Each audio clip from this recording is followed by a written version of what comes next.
Good morning. This is Philippe Robert, the Global Sales and Marketing Director here at the Kusnacht Practice. We are here today to discuss the power of cognitive behavioral therapy with Dr. Med Konrad Hitz, the Operational Medical Director. Good morning, Doctor.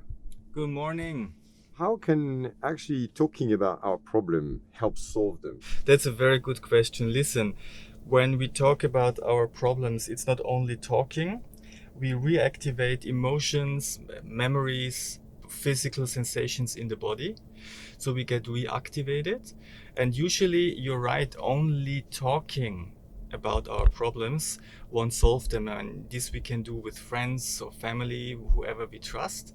The specific input comes from the therapist who observes you and knows at what certain state, so to say, he needs or she needs to intervene to actually induce a change in you.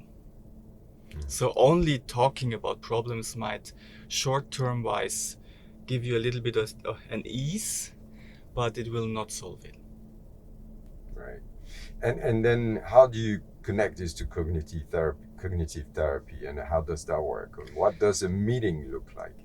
Cognitive behavioral therapy is one form of psychotherapy, and it's a form of psychotherapy where you actually work with your cognitions, how your cognitions influence your emotions and your behavior.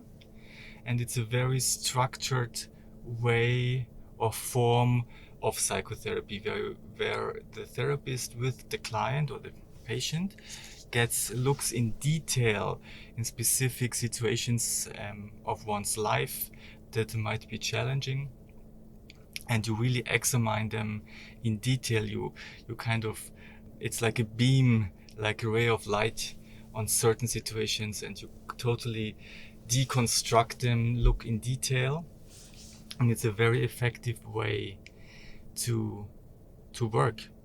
And a very effective form of psychotherapy.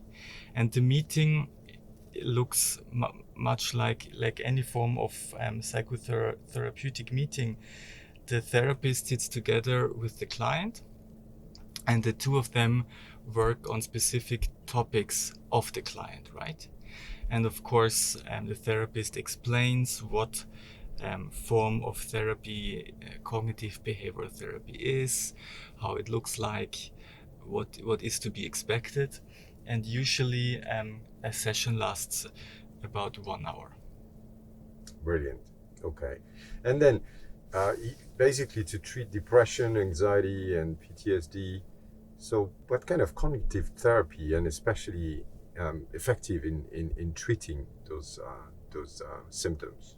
Cognitive behavioral therapy is very effective in treating anxiety and anxiety-related diseases, depression, and also post-traumatic stress disorder.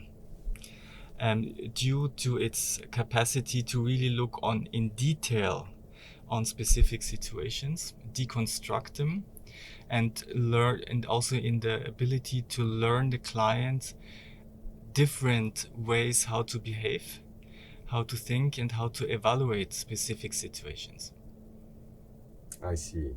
And do you see any cases where the cognitive therapy is non-effective? I wouldn't say that there are cases where it's not effective.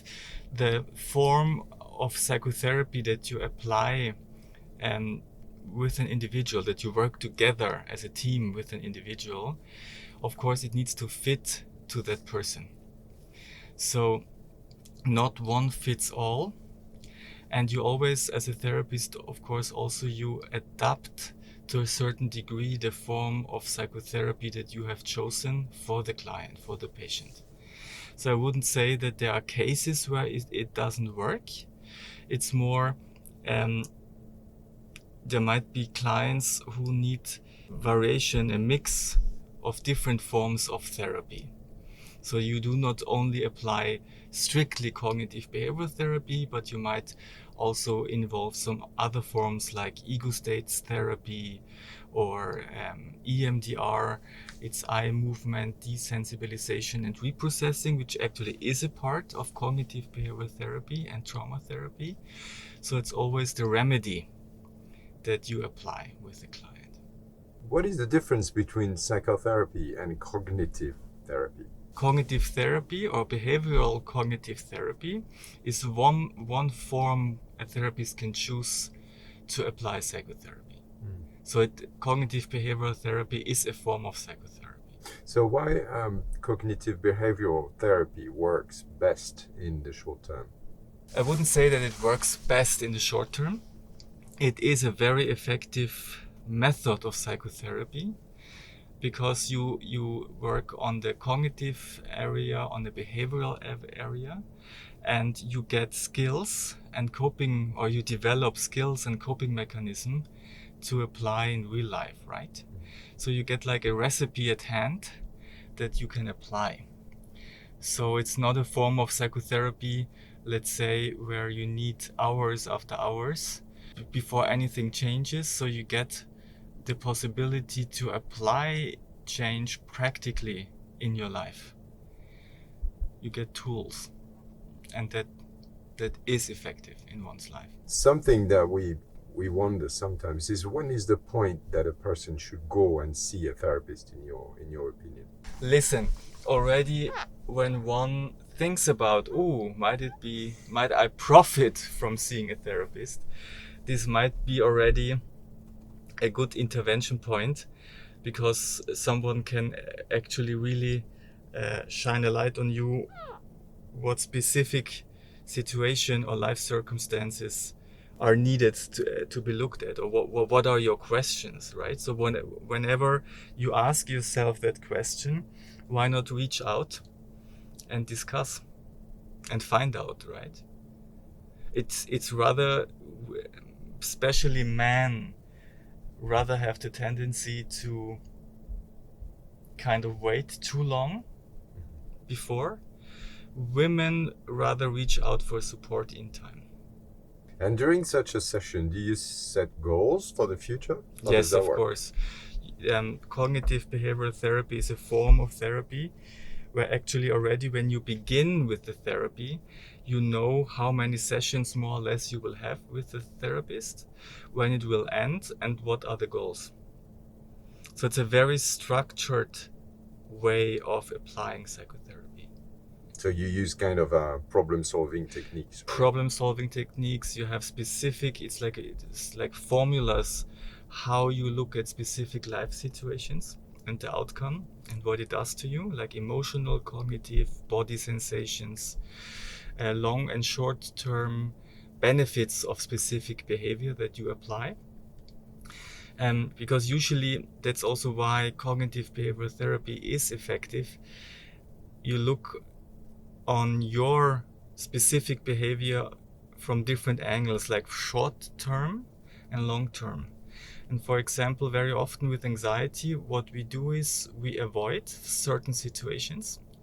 And on a short-term basis, this is quite effective and good, because we do not enter this state of anxiety, but actually long-term wise, our life becomes much more kind of like a closet, because you avoid social contact, you avoid specific situations, and the mechanism of anxiety more and more locks you in a closet.